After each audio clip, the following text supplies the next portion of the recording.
Wawasan Nusantara mengutamakan kesatuan wilayah dan menghargai kebinekaan untuk mencapai tujuan nasional. Wawasan Nusantara merupakan sebagai cara pandang bangsa Indonesia tentang diri dan lingkungannya berdasarkan ide nasionalnya yang dilandasi oleh Pancasila dan Undang-Undang Dasar 1945, yang merupakan aspirasi bangsa Indonesia yang merdeka, berdaulat, dan bermartabat, serta menjiwai tata hidup dan tidak kebijaksanaannya dalam mencapai tujuan perjuangan nasional. Wawasan Nusantara harus dijadikan arahan, pedoman, acuan, dan tuntutan bagi setiap individu bangsa Indonesia dalam membangun dan memelihara tuntutan bangsa dan negara kesatuan Republik Indonesia dan nilai-nilai budaya bangsa dan dibentuk oleh proses panjang sejarah perjuangan bangsa. Apakah wawasan bangsa Indonesia tentang persatuan kesatuan itu kan hanya tanpa bekas? Asas wawasan Nusantara merupakan ketentuan-ketentuan atau kaidah-kaidah dasar yang harus dipatuhi, ditaati, dipelihara, dan diciptakan demi tetap taat dan setianya komponen pembentuk bangsa Indonesia, suku, bangsa, atau golongan terhadap kesepakatan bersama.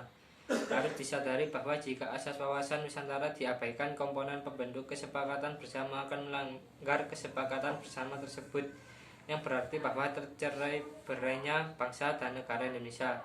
Indonesia terdiri atas ratusan suku bangsa yang masing-masing memiliki adat istiadat, bahasa, agama, dan kepercayaan yang berbeda-beda, sehingga tata kehidupan nasional yang berhubungan dan interaksi antar golongan mengandung potensi konflik yang besar.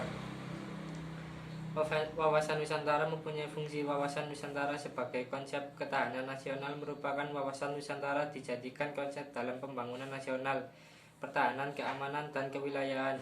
Wawasan Nusantara sebagai wawasan pembangunan mempunyai cakupan kesatuan politik, kesatuan ekonomi, kesatuan sosial dan ekonomi, dan kesatuan pertahanan dan keamanan. Hal yang perlu diperhatikan dalam kehidupan sosial yaitu pengembangan budaya Indonesia untuk melestarikan kekayaan Indonesia, serta dapat dijadikan kegiatan pariwisata yang memberikan sumber pendapatan nasional maupun daerah. Contoh dengan pelestarian budaya, pengembangan museum dan cagar budaya, dan mengembangkan kehidupan bangsa yang serasi antara masyarakat yang berbeda dari segi budaya, status sosial maupun daerah. Tentunya dengan pemerataan pendidikan di semua daerah dan program wajib belajar harus diprioritaskan bagi daerah tertinggal. Indonesia memiliki landasan wawasan Nusantara termasuk landasan visional visi bangsa yang berfungsi sebagai pedoman dorongan motivasi dalam menentukan segala keputusan ataupun tindakan baik bagi pemerintah maupun